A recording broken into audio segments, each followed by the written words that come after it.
जय भवानी जय राजपूताना। आज का किस्सा एक ऐतिहासिक किस्सा शुरू करने से पहले मैं आप सभी लोगों को ये बता देना चाहता हूँ, ये किस्सा काफ़ी बड़ा है। एक वीर क्षत्राणी, एक वीर राजकुमारी की कहानी है राजस्थान के जैसलमेर से। इन्होंने इतिहास में कुछ ऐसा किया था कि अपने दुर्ग को संभालने के साथ साथ इन्होंने अपने दुश्मनों को अपना कायल कर लिया था।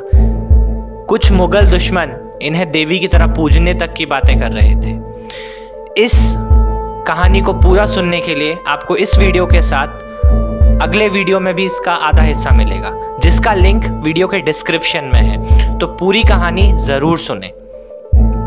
तो हम शुरू करते हैं एक वीर राजकुमारी क्षत्रिय राजपूतों के संस्कार को बताती हुई ऐतिहासिक कहानी।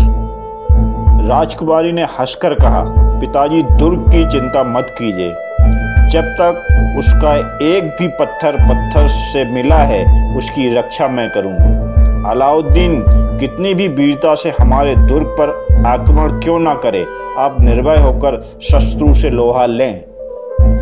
यह जैसलमेर के राठौर दुर्गापति महाराव रतन सिंह की कन्या थी। इस समय वरिष्ठ अरबी घोड़े पर चढ़ी हुई थी और मर्दानी पोशाक पहने थी।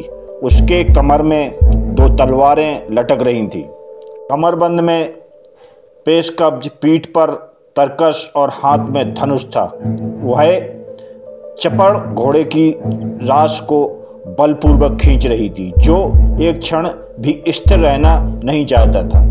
रतन सिंह जब जख्तरबंद पहने एक हाथी के फौलादी होदे पर बैठे आक्रमण के लिए प्रस्थान कर रहे थे। सामने राजपूत सवार नंगी तलवारें लिए मैदान में खड़े थे।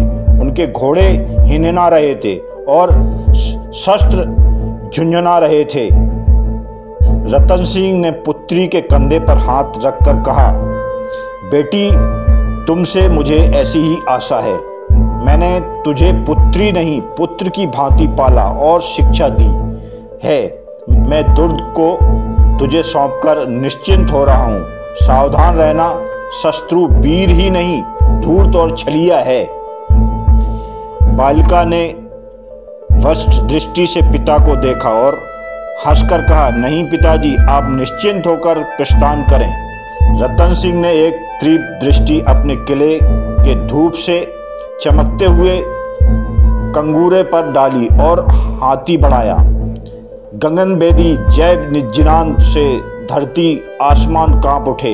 एक विशाल कप अजगर की भांति सेना किले के फाटक से निकलकर पर्वत की उत्कृष्टता में विलीन हो गई।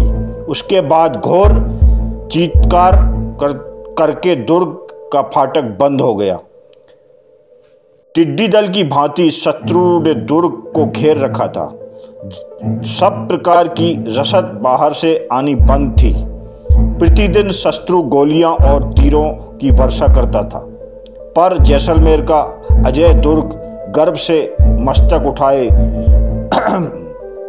खड़ा था। शत्रु समझ गए थे कि दुर्ग विजय करना हंसी ठट्टा नहीं है। दुर्ग रक्षिणी राजनंदिनी रत्नावती निर्भय अपने दुर्ग में सुरक्षित बैठी शत्रुओं के दांत खट्टे कर रही थी।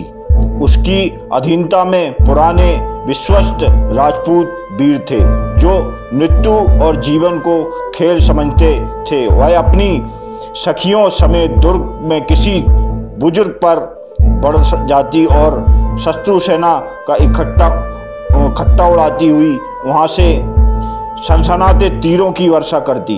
वह कहती, मैं स्त्री हूं पर अबला नहीं, मुझ में मर्दों जैसा साहस और बल है। उसकी बातें सुनकर सहेलियां ठहठहाकर हंस देती थी। प्रबल शत्रु दल द्वारा आक्रांता दुर्ग में बैठा राजकुमारी के लिए एक विनोद था। काफूर एक गुलाम था, जो इस समय शत्रु सेना का अधिपति था। वह दृढ़ता और शांति से राजकुमारी की चोटें सह रहा था। उसने सोचा था कि जब किले में खाद्य पदार्थ कम हो जाए दुर्ग बस में आ जाएगा।